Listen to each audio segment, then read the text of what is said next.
RP Kaduan Flash Report.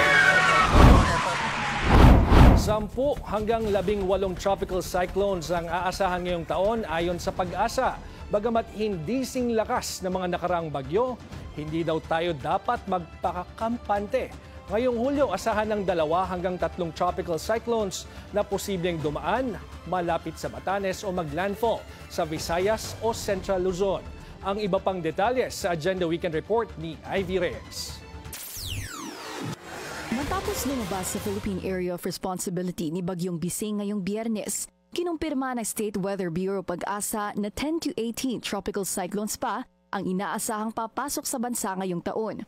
Ayon kay Pag-asa Deputy Administrator for Research and Development Dr. Marcelito Villafuerte, hindi sinlakas ng mga bagyo noong 2024 ang inaasahan nila ngayon. Pero hindi ibig sabihin nito magpapakampante na tayo. Maging mapagmasid pa rin daw sa panahon, lalo na ngayong tag-ulan. Ibinahagi naman ng Pag-asa ang improvements sa kanilang weather forecasts.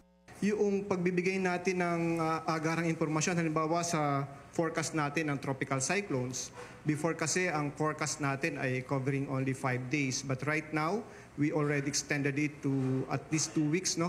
So may initial information na tayo na binibigay na 2 weeks prior dun sa event. At least may expectation na whether magkakaroon ba ng tropical cyclone.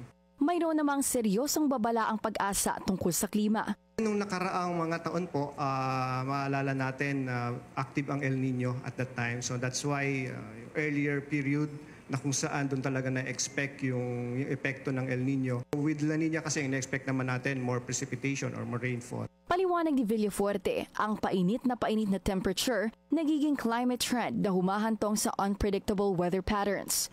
For example, ang inaasahan natin with the continuous warming ng ating atmosphere, we're expecting na yung bang when it rains, it really pours. Samantala, ang Social Welfare Department, siniguro ang publiko na handa silang mag-roll out ng tulong sa mga apektado ng masamang panahon.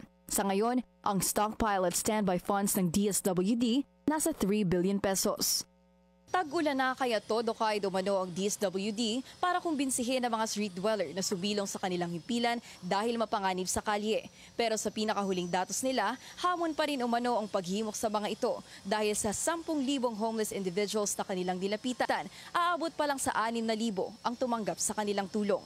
Para sa Agenda Weekend, Ivy Reyes, Billionaire News Channel. RP Kaduan Flash Report.